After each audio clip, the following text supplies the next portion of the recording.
आती है तो उनको आपने दिया पैकेज, में उसका आपको आभार प्रकट करती हूँ, लेकिन हमारे राज्य के साथ क्या दुश्मनी है? क्या पंजाब के जनता, पंजाब के लोग, पंजाब के किसान, पंजाब का इंफ्रास्ट्रक्चर सरकार को मैटर नहीं करता? जब बाढ़ आती है तो पंजाब सफर करे, जब पानी की कमी हो जाती है तो फिर कांग्रेस हो, आम आदमी हो, भाजपा हो, सारे इकट्ठे होकर षड्यंत्र खेले कि एसवाईएल की नहर बनाइए ताकि पंजाब का पानी दूसरे राज्य को जाइए। ये कांग्रेस पार्टी और आम आदमी पार्टी ने 10 सालों में पंजाब के खजाने को लूट के तबाह कर दिया है।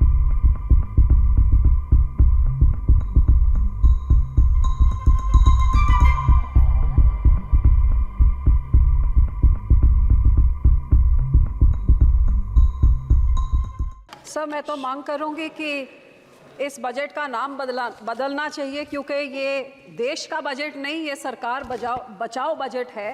जब देश का बजट होता तो फिर देश में 28 राज्य हैं, कितनी सारी यूनियन टेरिटरीज हैं, सब मिला के तो ये तो 37 के करीब हो, लेकिन पूरे बजट में केवल 9 राज्यों का नाम था और सबसे उसमें ज़्यादा बजट तो वो 2 राज्यों को मिला जिसकी लाठी के, जिसके कंधे के सहारे में ये सरकार चल रही है। तो ये देश का बजट नहीं सर, ये सरकार बचाओ बजट था। और सबसे बड़ी दुख की बात तो ये है कि बजट में नेचुरल कैलेमिटीज और धर्म के नाम पे भी पक्षपात किया गया है। ये तो मैं पहली बार ही देख रही हूँ। बहुत अच्छी बात कि आपने धार्मिक स्थानों को, बोध गया को, राजगीर को, जहाँ जहाँ आपने दिया, बहुत अच्छी बात है, लेकिन जिस श्री दरबार साहब पे, अमृतसर साहब पे रोज 2 लाख लोग नतमस्तक होते हैं, उनको मुफ्त खाना मिलता है, सबसे बड़ा दुनिया भर, देश भर के लोग वहां पे जाते हैं, और जहां पे सारा दिन सरबत के भले की अरदास होती है, उसका तो आपने नाम तक नहीं लिया। और फिर मैं नेचुरल कैलेमिटीज की बात करूं तो फ्लड रिलीफ आपने राज्यों को दिया, बहुत अच्छी बात। जैसे मेरे सहयोगी ने मेरे से पहले बोला कि ये जो पानी आता है हिमाचल को आपने दिया पैकेज, तो हिमाचल का पानी पंजाब में आके पंजाब को जब डुबो देता है और तबाही मचाता है तो पंजाब को आप क्यों भूल जाते हैं? जब पानी डैम में भर जाता है तो आप डैम खोल देते हैं और हमारा पंजाब डुबा देते हैं।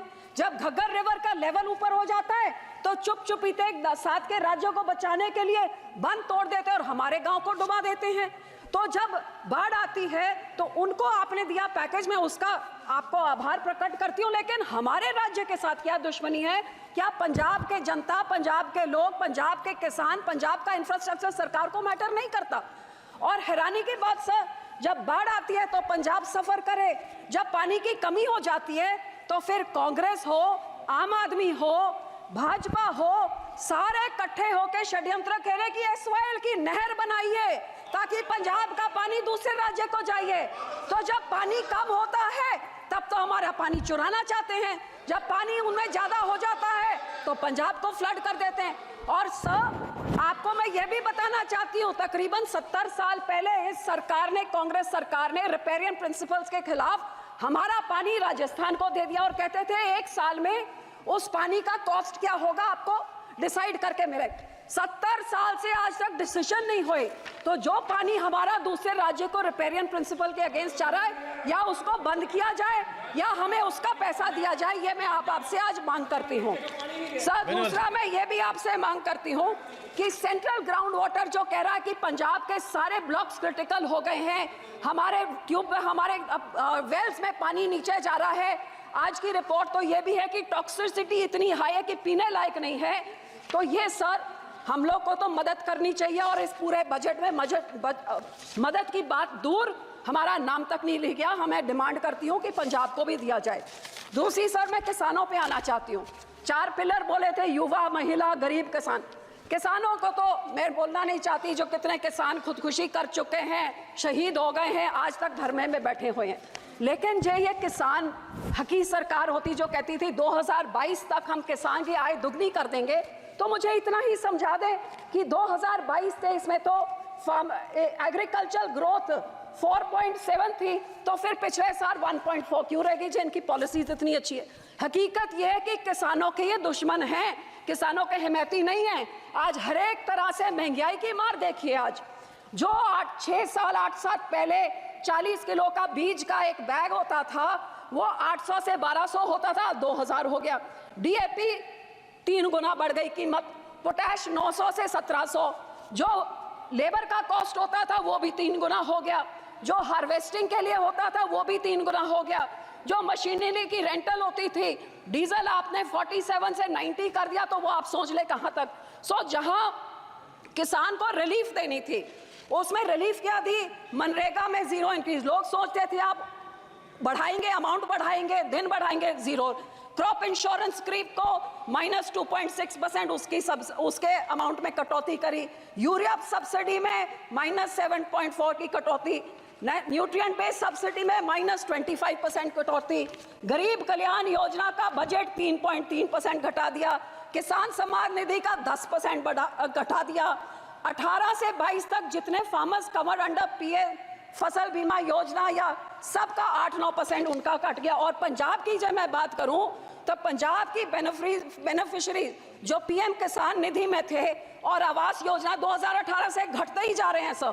तो मैं ये कहना चाहती हूँ कि जो किसान देश का पेट भरता है, किसान सबसे ज्यादा जो योगदान पाता है, ये 80 करोड़ लोगों को जिनको आप फ्री राशन देते हैं, उस किसान के साथ आप दुश्मनी क्यों दिखा रहे हैं। मैं अपील करती हूँ सरकार को कि जो MSP legal guarantee Swaminathan commission की रेकमेंड C2+50% उसको लागू करें।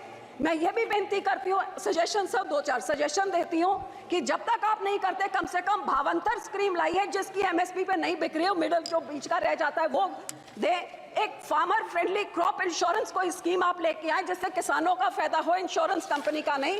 और जो किसान के जो इम्प्लीमेंट्स हैं इन पे आप जीएसटी को खत्म करिए ताकि किसानों का कुछ फायदा हो, उनकी फल सब्जियां बचे, जिससे किसान की महंगा मॉनसून आ रहा है, टमाटर के रेट कहां चले जाएंगे। जी आप इम्प्लीमेंट्स में 0 करें तो बहुत कुछ फायदा हो जाएगा। सर आखिर में पंजाब की इंडस्ट्री 7 की स्टेटों को टैक्स इंसेंटिव्स देके तबाह कर दिया, हमारी इंडस्ट्री भाग गई है।